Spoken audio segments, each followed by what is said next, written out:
Hello everyone, welcome to Study IQ. Study IQ के इस video में करते हैं 28 जुलाई से संबंधित जो भी करंट अफेयर बनते हैं यूपीएससी मिशन 2019 के लिए। और इसके बाद वाला जो वीडियो आएगा 29 जुलाई का, वो होगा रिवीजन वीडियो। तो ये वीडियो भी काफ़ी महत्वपूर्ण है आपके लिए, और इसके 3 घंटे बाद आएगा सही रिवीजन वाला वीडियो। स्टडी आईक्यू के पेन ड्राइव कोर्सेज आते हैं SSC, bank PO, UPSC, state PCS, defence exam इत्यादि के लिए। लगभग 40 से ज़्यादा एग्जाम्स के लिए हमारे पेन ड्राइव कोर्स उपलब्ध हैं। अगर आप कोई भी कोर्स खरीदना चाहते हैं तो हमारी वेबसाइट विजिट कर सकते हैं studyIQ.com। स्टार्ट करते हैं। पहला, E3+3 क्या होता है? मैं रिपीट करता हूं, E3+3 ये 5 permanent member of United nation और जर्मनी, इनके ग्रुप को बोलते हैं। मैंने आपको पिछले वीडियो में बताया था P5+1 कहा जाता है इन्हें। तो दूसरा ऑप्शन देखते हैं। ये जो ग्रुप ऑफ कंट्रीज हैं, ये वो हैं जो न्यू वर्ल्ड ऑर्डर को अपोज कर रहे हैं। जो नया वर्ल्ड ऑर्डर बनेगा उसको अपोज कर रहे हैं, ये उनको बोलते हैं E3+3। ये नासा का एक मिशन है एंड्रोमेडा गैलेक्सी के लिए।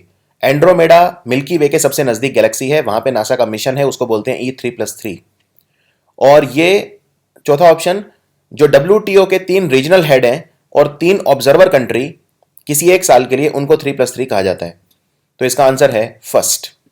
जो P5+1 है, इन्हीं को ही बोलते हैं E3+3। अब ये इनको E3+3 क्यों बोलते हैं? E मतलब यहां पे है यूरोप। अब अगर आप ये 5 कंट्री देखें जो परमानेंट मेंबर हैं, तो इनमें फ्रांस और अब तक यूके, ठीक है, फ्रांस और यूके। इसके अलावा अमेरिका यूरोप में नहीं आता, और चाइना भी नहीं आता, और रशिया भी नहीं आता। तो जो फ्रांस है और यूके, ये यूरोप में आते हैं, ठीक है। तो P5+1 में जो तीसरा कंट्री है वो है जर्मनी। जर्मनी यूनाइटेड नेशंस का परमानेंट मेंबर नहीं है, लेकिन वो P5+1 वाले में जो 1 है, ये जर्मनी के लिए यूज होता है। तो यूरोप में अगर देखें तो 3 कंट्री जो हैं P5+1 में यूरोप के और 3 बाहर हैं, तो इसलिए इसको बोलते हैं E3। E3 मतलब ये जो 6 कंट्री हैं, इनमें से 3 यूरोप के हैं और 3 बाहर के हैं। 3 बाहर के कौन से हैं? अमेरिका, रशिया और चाइना। और 3 यूरोप के कौन से हैं P5+1 में? जर्मनी, फ्रांस और यूके। अब इसका नाम देखते हैं नया क्या होगा, क्योंकि यूके जो है वो यूरोप से बाहर हो गया है, ब्रेग्जिट हो गया है। तो अब नया नाम क्या होगा वो देखने वाली बात है। शायद E2+4 ज्यादा अच्छा हो जाएगा। अब E2+4, तो एग्जाम में अगर पूछे E2+4 क्या है, तो वो कुछ नहीं है, वो यही है E3+3 या P5+1। तो आंसर है फर्स्ट। अगला, सत्य शोधक समाज ने इनमें से क्या ऑर्गेनाइज किया था? स्टैटिक का क्वेश्चन है, और यह क्वेश्चन आया था यूपीएससी 2016 में। यूपीएससी 2016 प्रीलिम्स में आया था। सत्य शोधक समाज जो था, बना था, उसने क्या किया? उसने बिहार में जो जनजातियां हैं, ट्राइबल लोग हैं, उनके विकास के लिए, उनके उत्थान के लिए काम किया। ये एक टेंपल एंट्री मूवमेंट थी गुजरात में। गुजरात में जो महिलाओं को मंदिर में नहीं जाने दिया जाता था, तो उनको उनकी एंट्री के लिए लड़े सत्यशोधक समाज। ये एक एंटी कास्ट मूवमेंट था महाराष्ट्र में। महाराष्ट्र में जातिवाद को खत्म करने के लिए एक मूवमेंट था। या चौथा, ये एक पीजेंट मूवमेंट था पंजाब में फार्मर किसानों का ये आंदोलन था। तो इसका आंसर है थर्ड। ये महाराष्ट्र में एक एंटी कास्ट मूवमेंट था, सत्यशोधक समाज, और इसको शुरू किया था ज्योतिबा फुले ने। ज्योतिबा फुले। चलिए बात है क्वेश्चन नंबर 3। इनमें से अजंता और महाबलीपुरम का जो आर्किटेक्चर है, अजंता आप जानते हैं, अजंता की गुफाएं आपने सुनी होंगी, अजंता, एलोरा वगैरह। तो अजंता जो है वो अलग है, एलोरा वो अलग है। तो अजंता और महाबलीपुरम में क्या चीज कॉमन है? क्या चीज ऐसी है जो दोनों में एक जैसी है? ये दोनों ही बहुत ही ऐतिहासिक हमारी जगह है दोनों। तो ये क्वेश्चन यूपीएससी में 2016 में आया था। ये आप इसको हिस्ट्री में गिन सकते हो, आर्ट एंड कल्चर में गिन सकते हो। अजंता और महाबलीपुरम दोनों एक ही समय काल में बने थे, ठीक है, एक ही समय काल में बने थे। दूसरा, ये दोनों एक ही धर्म के प्रतीक हैं।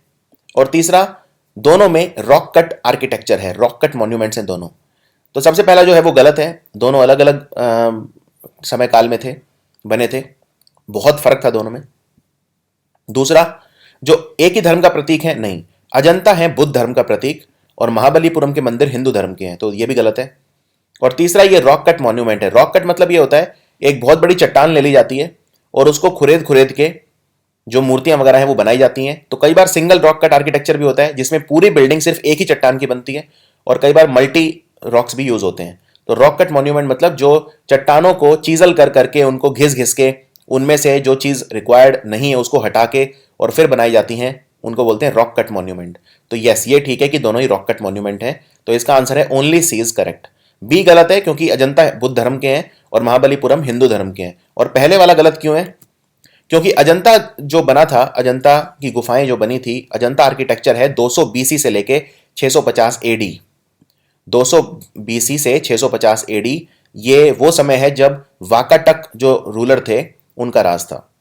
और महाबलीपुरम है 7 to 8 सेंचुरी, 7 to 8 सेंचुरी, और ये पल्लव राजाओं ने बनवाए थे। सो ये काफी डिफरेंस है, आप देख सकते हो टाइम पीरियड में। अब आते हैं क्वेश्चन नंबर 4 पे। भारत का जो मिडिवल इंडिया है, मध्यकालीन भारत, उसका जो सांस्कृतिक इतिहास है, कल्चर, उसके बारे में क्या स्टेटमेंट ठीक है? सबसे पहला, जो सिद्धा है, तमिलनाडु के जो सिद्धा हैं वो मोनोथिस्टिक थे, मतलब वो एक ही भगवान में विश्वास रखते थे, मोनोथिज्म बोलते हैं जिसे, वन गॉड। और वो आइडोलेट्री को कंडेम करते थे, यानी कि मूर्ति पूजा में विश्वास नहीं रखते थे, उसका खंडन करते थे। सिद्धाज ऑफ तमिल रीजन, ये ठीक है। ये एनसीईआरटी की डायरेक्ट लाइन लिखी हुई है। ये क्वेश्चन भी यूपीएससी 2016 में पूछा गया था। जो कन्नड़ रीजन के लिंगायत हैं, लिंगायत अब तो एक आपको पता होगा, कर्नाटक की सरकार ने इनको एक माइनॉरिटी रिलीजन का दर्जा दिया था, कर्नाटक की सरकार ने। तो जो लिंगायत है कर्नाटका के, ये इन्होंने क्वेश्चन किया थ्योरी ऑफ रीबर्थ, और इन्होंने कास्ट हेरारकी को रिजेक्ट किया।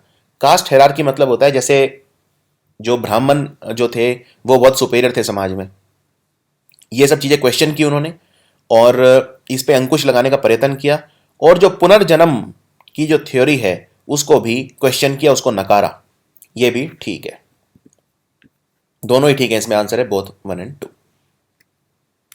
अब आते हैं क्वेश्चन नंबर 5 पे। जो फर्स्ट वाला क्वेश्चन था वो करंट अफेयर से रिलेटेड था, तो ये फिफ्थ क्वेश्चन भी स्टैटिक जीके पे है, और ये भी यूपीएससी 2016 के एग्जाम में आया था। बहुत डिफिकल्ट सवाल है, ये आर्ट एंड कल्चर का एक्चुअली।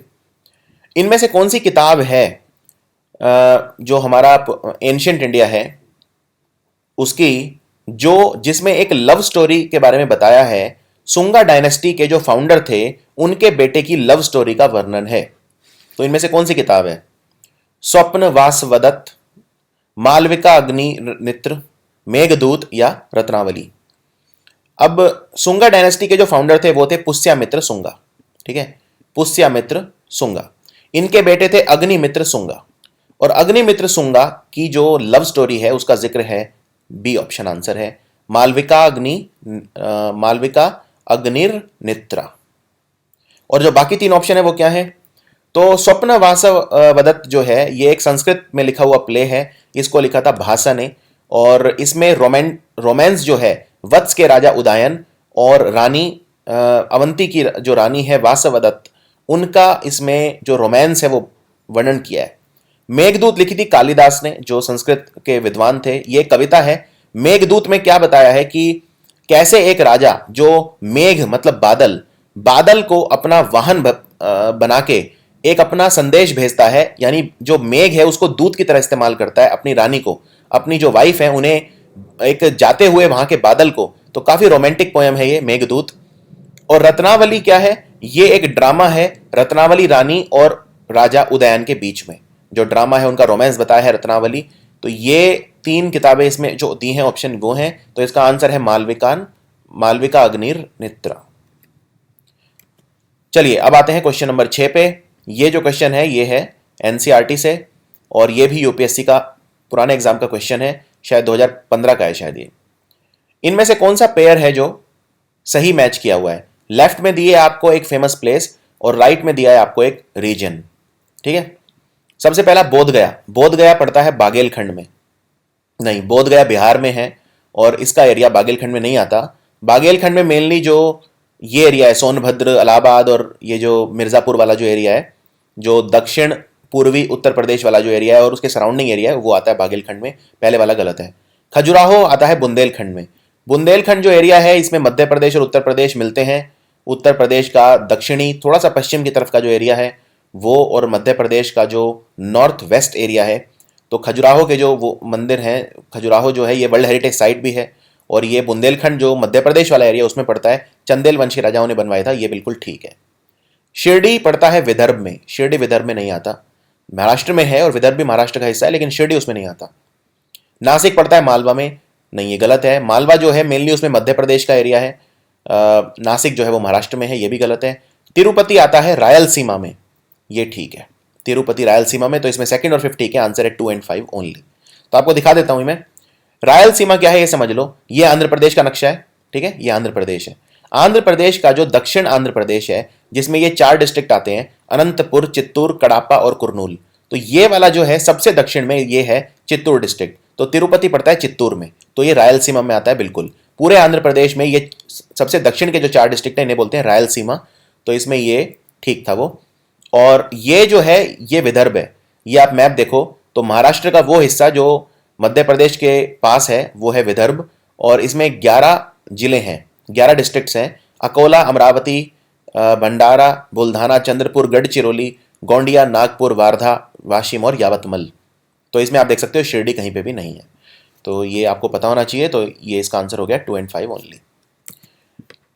तो क्वेश्चन नंबर 7 ये लेटेस्ट करंट अफेयर पे है। जो नेशनल वाटरवेज एक्ट है 2016 का, उसने 111 नए वाटरवे यानी जलमार्ग उनको नेशनल वाटरवे डिक्लेयर किया है। नेशनल वाटरवे एक्ट 2016 का जो है, भारत में कितने जलमार्ग थे? सिर्फ 5, ठीक है, 5 थे नेशनल वाटरवे, 1, 2, 3, 4, 5, और 106 नए वाटर मार्ग और बनेंगे भारत में, तो टोटल हो जाएंगे 111, ठीक है, नेशनल वाटरवे। तो राष्ट्रीय जो जलमार्ग हैं भारत में 111 हो जाएंगे। तो 2016 से पहले ही थे 5, तो 2016 में इन्होंने डिक्लेयर किए थे 106 नए, ना कि 111। 111 तो टोटल हो गए हैं पुराने वाले 5 को मिला के, तो पहले वाला ऑप्शन गलत है। यहां पे होना चाहिए डिक्लेयर्ड 106 न्यू वाटरवेज या नेशनल वाटरवेज इन्हें कहते हैं। जो हेडक्वार्टर है inland waterway authority of India का, जो हमारी इसके लिए जो इकाई होती है, जो बॉडी होती है जो वाटरवेज बनाने के लिए, वो है inland waterways authority of India. इसका हेडक्वार्टर नई दिल्ली में है, ये गलत है, इसका हेडक्वार्टर है नोएडा, उत्तर प्रदेश में। तीसरा, भारत का जो सबसे लंबा जलमार्ग है, वाटरवे है, वो है नेशनल वाटरवे 2, जो धुबरी से साध्या तक है, ब्रह्मपुत्र नदी के ऊपर, ये गलत है। सबसे लंबा है इलाहाबाद से हल्दिया, जो गंगा नदी के ऊपर है, लगभग 1600 किलोमीटर है, और धुबरी टू सादिया लगभग 900 किलोमीटर है। तो ये इसमें तीनों ही गलत है, तो इसका आंसर है नन इज करेक्ट। चलिए करंट अफेयर पे एक और सवाल। अभी अभी ये 2 चीजें न्यूज में आई, बोमबाली और अंपिल, क्या है ये? ठीक है, रेस्पेक्टिवली पूछा है, मतलब क्रमशः। जो पहले दिया है वो बोमबाली होगा, और जो दूसरे नंबर पे दिया है वो अंपिल होगा। ये बहुत ज्यादा न्यूज में चल रही है आजकल। क्या है ये? बोमबाली एक तरह का वायरस है, ठीक है, और अंपिल जो है वो एक नई प्रजाति है ओरंगुटान जानवर की, जो अभी अभी खोजी गई है, पहला ऑप्शन। दूसरा, बोमबाली एक सिएरा लियोन में शहर है, और एम्पिल एक वायरस है। बोमबाली एक चक्रवात है, साइक्लोन है, और एम्पिल जो है ये आखिरी सर्वाइविंग कीवी जानवर का प्रकार है। कीवी जानवर जो न्यूजीलैंड में मिलता है, ये लास्ट सर्वाइविंग कीवी स्पीशी है। चौथा, बोमबाली एक वायरस है, और अंपिल जो है वो एक चक्रवात है, तूफान है, साइक्लोन है। तो इसका आंसर है डी। बोमबाली जो है, आपको बता दूं, सिएरा लियोन में एक जगह है, एक शहर है बोमबाली, वहां पे ईबोला वायरस का एक नया प्रकार मिला है, जिसको नाम दिया गया है बोमबाली। बोमबाली नाम इसलिए दिया गया है क्योंकि सिएरा लियोन जो कंट्री है, उसमें सिएरा लियोन कंट्री में बोमबाली नाम के शहर में मिला है, तो इस वायरस का, ईबोला वायरस के प्रकार का नाम भी हमने रख दिया है बोमबाली। तो इसमें ऑप्शन बी देखिए, सिटी इन सिएरा लियोन तो ठीक है, लेकिन जो एम्पिल है ये वायरस नहीं है। एम्पिल है एक साइक्लोन, ये अभी अभी शंघाई में आया है, चाइना में, और इसको टाइफून बोलते हैं। एक्चुअली क्या है, जो हमारा नॉर्थ वेस्ट पैसिफिक ओशियन है, नॉर्थ वेस्ट पैसिफिक ओशियन, तो जिसमें जापान, चाइना और ये वाला जो एरिया है, यहां पे अगर कोई तूफान आते हैं तो उन्हें हम टाइफून बोलते हैं।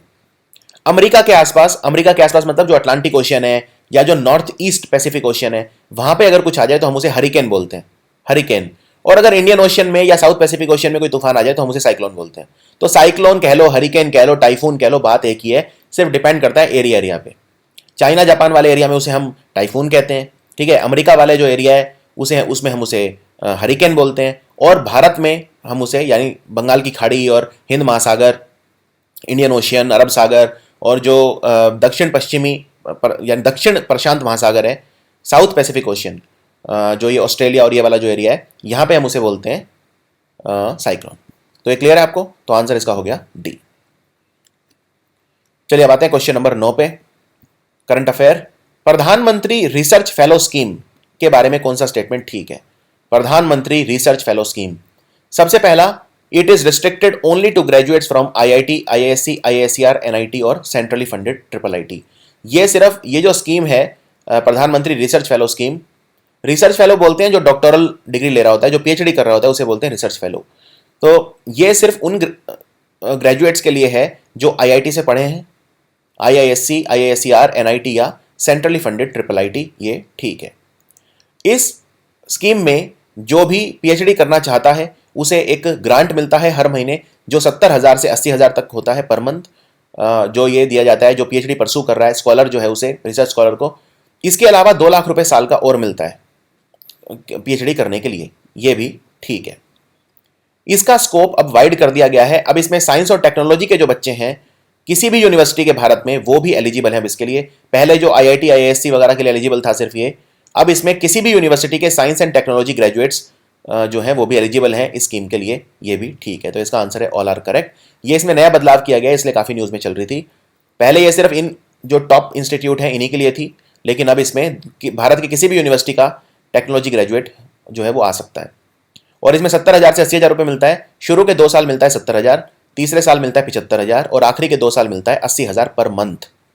और 2 लाख रुपए एक्स्ट्रा मिलता है हर साल, जिसमें अगर कोई मान लो पीएचडी जो बच्चा कर रहा है वो ट्रैवल है उसका, या रिसर्च में जो खर्चा हो रहा है, या विदेश में ट्रैवल करना चाहता है, इससे भारत में जो रिसर्च है उसको बढ़ावा मिलेगा।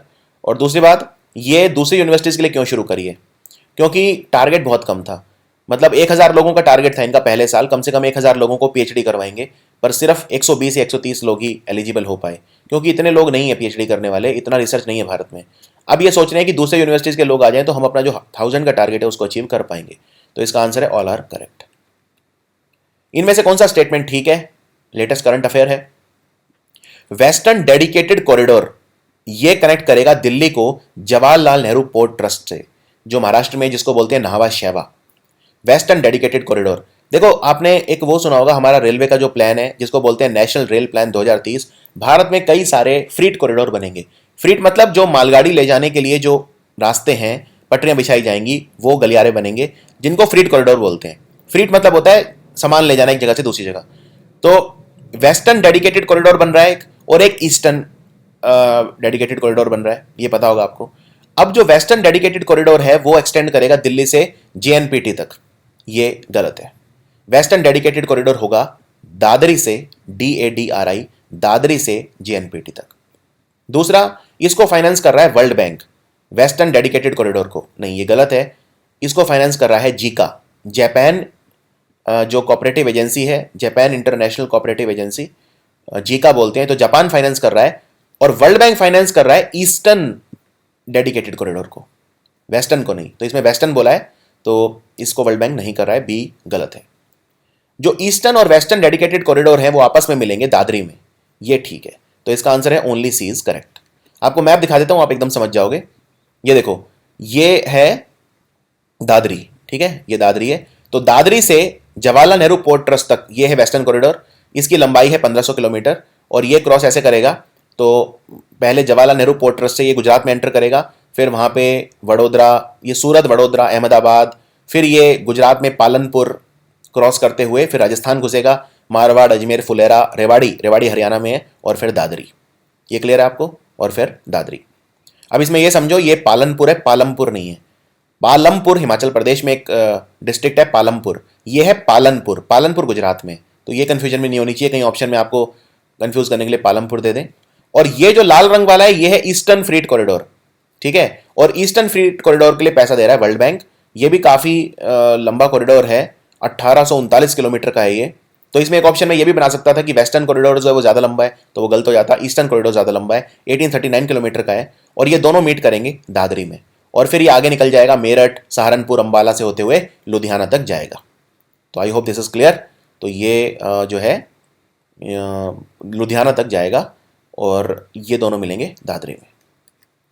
सो ये था वीडियो। 10 में से कितने क्वेश्चन आप कर पाए? इसमें 5 क्वेश्चन स्टैटिक के थे और 5 करंट अफेयर के थे। तो आपको अपना जो स्कोर है वो कमेंट्स में लिखना है। अगले वीडियो में स्टैटिक के क्वेश्चन में बढ़ा दूंगा, ये स्टूडेंट्स की डिमांड थी। कल मैंने कमेंट्स देखे थे स्टूडेंट्स के, तो वो कह रहे थे आप क्वेश्चंस को 10 से बढ़ा के 11 या 12 कर दो। तो 11 तो मैं मिनिमम करूंगा ही, 12 भी किसी किसी वीडियो में अवेलेबल होंगे। तो ये वीडियो अगर एंजॉय कर रहे हैं तो मैं और ज़्यादा बढ़ा दूंगा, क्वेश्चन 13-14 भी कर दूंगा, पर फिर वो वीडियो बहुत लंबा हो जाएगा, क्योंकि एक्सप्लेनेशन मेरी काफ़ी लंबी रहती है। तो मैं आपको याद दिला दूं, हमारे पेन ड्राइव कोर्स आते हैं, अगर आप कोई भी पेन ड्राइव कोर्स लेना चाहते हैं तो हमारी वेबसाइट विजिट कर सकते हैं, studyIQ.com। Thank you so much.